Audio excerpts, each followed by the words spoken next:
بسم اللہ الرحمن الرحیم۔ بیان و بدیع عروض کے لیکچر نمبر 28 میں آج کا عنوان ہے صنعت تنسیق الصفات۔ آج کے لیکچر میں ہم شاعری کی جس صنعت کا مطالعہ کریں گے اس صنعت کا نام ہے تنسیق الصفات۔ آپ لفظ تنسیق الصفات پر غور کریں، اس میں دو الفاظ ہیں اس ترکیب میں، ایک لفظ ہے تنسیق اور ایک لفظ ہے صفات۔ تنسیق کے معنی ہے انتظام، ترتیب دینا، انتظام کرنا، اور یہ لفظ جو ہے یہ عربی کے مادہ نون سین قاف یعنی نسق سے بنا ہے۔ جس طرح کہتے ہیں کہ نظم و نسق، ادارے کا نظم و نسق، ملک کا نظم و نسق۔ نظم و نسق کا لفظ انتظامات یا ترتیب کے معنوں میں استعمال ہوتا ہے، اور صفات جو ہے یہ صفت کی جمع ہے۔ کسی چیز میں پائی جانے والی کوئی بھی خصوصیت جو ہے وہ اس کی صفت ہے، چاہے وہ خوبی ہو یا خامی ہو، دونوں کو صفت کہا جاتا ہے۔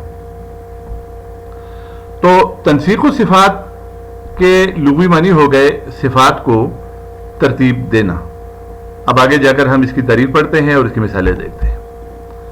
یہاں آپ دیکھیں صنعت تنسیق الصفات کے بارے میں لکھا ہے کہ تنسیق کے معنی ہے ترتیب دینا، اور علم بیان کی روح سے صنعت تنسیق الصفات کی تعریف یہ ہے کہ کلام میں متواتر یا مسلسل صفات کا بیان، چاہے وہ صفات اچھی ہوں یا بری ہوں۔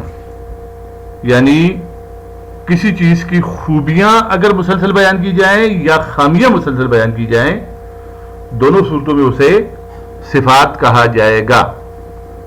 یعنی صفات کو اگر مسلسل اور متواتر بیان کیا جائے گا شعر میں، تو اسے شعر میں صنعت تنسیق الصفات پیدا ہو جائے گی۔ اب اس کی ہم شعری مثالیں دیکھتے ہیں، اور شعری مثالوں میں پہلا شعر جو ہمارے سامنے ہے وہ یہ ہے کہ وہاں ایک جواں تھا پرس رام نام، خوش اندام و خوش قامت و خوش خرام۔ یہاں اس شعر میں شاعر نے پورس رام نامی ایک نوجوان کی کچھ صفات بیان کی ہیں، اور وہ صفات یہ ہیں کہ وہ خوش اندام بھی تھا، خوش قامت بھی تھا اور خوش خرام بھی تھا۔ اندام کہتے ہیں جسم کے اعضاء کو، اور خوش جو ہے یہ فارسی کا سابقہ ہے، اور فارسی کا یہ سابقہ جس لفظ سے پہلے آتا ہے تو یہ اچھے یا خوبصورت کے معنی دیتا ہے۔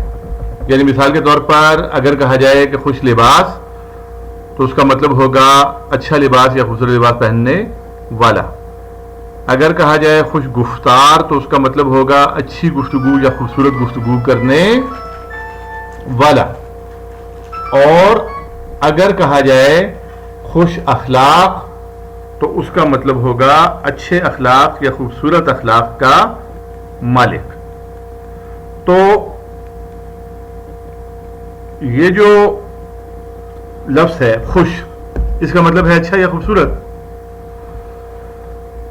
تو خوش اندام یعنی اچھے یا خوبصورت اعضائے جسمانی رکھنے والا، خوش قامت اچھے یا خوبصورت قد و قامت کا مالک، خوش خرام، خرام کہتے ہیں چال کو، چلنے کو، یعنی اچھے انداز میں یا خوبصورت انداز میں چلنے والا۔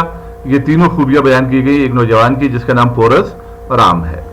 تو چونکہ تین صفات مسلسل بیان ہوئی، لہذا شعر میں صنعت تنسیق الصفات آ گئی۔ پھر یہ شعر دیکھیں، خوش خور و خوش خرام و خوش اندام و خوش لگام۔ خوش خور اچھی خوراک والا، خوش خرام اچھی چال والا، خوش اندام خوش لگام اچھے لگام والا، خوش پوش تیز ہوش سمن گوش سرفام سرسنگت والا۔ یہ ساری کی ساری خوبیاں جو ہیں یہ گھوڑے کی بیان کی گئی ہیں، گھوڑے کی صفات بیان کی گئی ہیں، تو یہ بھی صنعت تنسیق الصفات ہے۔ اب یہ شعر دیکھیں، غرض میں کیا کہوں تجھ سے کہ وہ صحرا نشی کیا تھے، جہاں گیرو جہاں دارو جہاں بانو جہاں آرا۔ اب یہ جو شعر ہے یہ اقبال کی ایک مشہور جو نظم ہے اس کا شعر ہے، جس میں اقبال یہ کہا ہے کہ تجھے آبا سے اپنے کوئی نسبت ہو نہیں سکتی، کہ تو گفتار وہ کردار تو ثابت وہ سیارہ۔ اس میں اقبال نے مسلمانوں کے سامنے ان کے اسلاف کی یا ماضی کے مسلمانوں کی خوبیاں جو ہیں وہ رکھی ہیں۔ تو ان صفات کا ذکر کرتے ہوئے اقبال کہتے ہیں کہ وہ صحرا نشین جو تھے وہ جہاں گیر بھی تھے، جہاں دار بھی تھے، جہاں بان بھی تھے اور جہاں آرا بھی تھے۔ جہاں گیر جہان پر حکومت کرنے والے، جہاں دار جہان والے یعنی جہان کے مالک، جہاں بان یعنی جہان کا نظام چلانے والے، جہاں آرا یعنی جہان کو خوبصورتی بخشنے والے.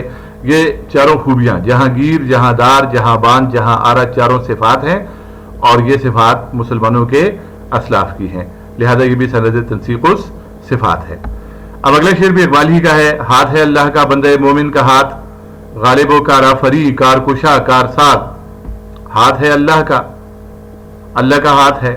کس کا ہاتھ؟ بندے مومن کا ہاتھ، یعنی مومن کا جو ہاتھ ہے وہ اللہ کا ہاتھ ہوتا ہے، اور یہ ہاتھ غالب بھی ہے، کارآفری بھی ہے، کارکشا بھی ہے اور کارساز بھی ہے. غالب غلبہ پانے والا، کارآفری کام بنانے والا، کام کرنے والا، کارکشا کام کی گرہ کھولنے والا، اور کارساز یعنی کام بنانے والا کارساز. تو گویا چار خوبیاں ہیں، غالب، کارآفری، کارکشا، کارساز، یہ چار صفات ہیں، اور یہ چاروں صفات بندے مومن کے ہاتھ کی ہیں. تو یہ بھی سند تنسیق الصفات ہے. تو ان مثالوں سے یہ واضح ہو گیا ہے کہ اگر شاعر ایسا شعر لکھے، ایسا شعر کہے کہ جس میں وہ کسی چیز کی یا کسی شخص کی صفات کو مسلسل بیان کرے، تو اس صفت کو یا اس سند کو کہا جاتا ہے سند تنسیق الصفات. اللہ حافظ.